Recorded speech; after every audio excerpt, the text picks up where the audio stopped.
with national treasures such as the Statue of Liberty, the Lincoln Memorial, Mayflower is an iconic symbol of freedom.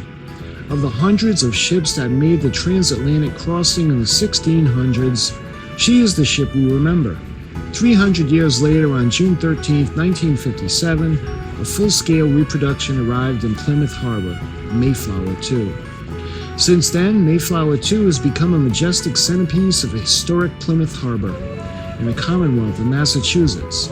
In many ways, America is the product of the events that happened in Plymouth and native Pawtuxet 4 centuries ago.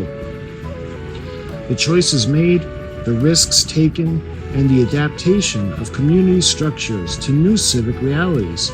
Mayflower 2 tangibly embodies those choices and risks for hundreds of thousands of lifelong learners each year.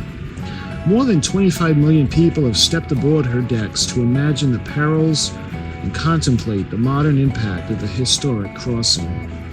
Today, Mayflower 2 is a floating classroom and working vessel.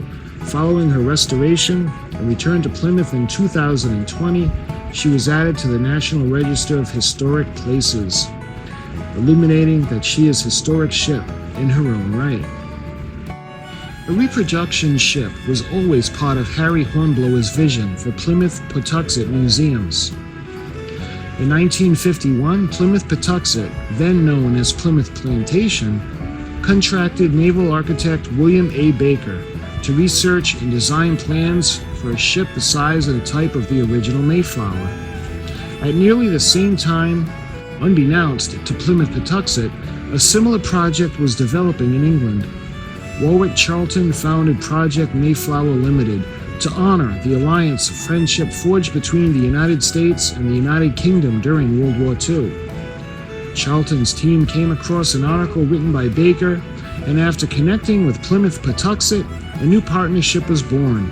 Plymouth Pawtuxet provided Baker's research and plans to project Mayflower Limited. Of course, that is just the start of Mayflower 2's journey.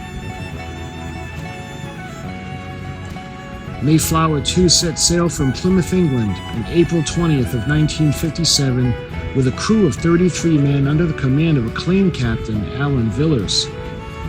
As they neared Massachusetts shores, Mayflower 2 ran into a violent squall. No one aboard had experience with handling a 17th century vessel in inclement weather. However, Captain Villers remembered that William Bradford, famed governor of Plymouth County and a passenger aboard the original Mayflower during her 1620 voyage, wrote in his manuscript of Plymouth Plantation how Master Christopher Jones steered the original ship to safety during the 1620 voyage by lying a hull. Quickly recalling his notes, Villers and the crew executed the same maneuvers and calmly rode out the storm. On June 13, 1957, Mayflower 2 arrived in Plymouth, Massachusetts, to a crowd of 25,000 adoring spectators.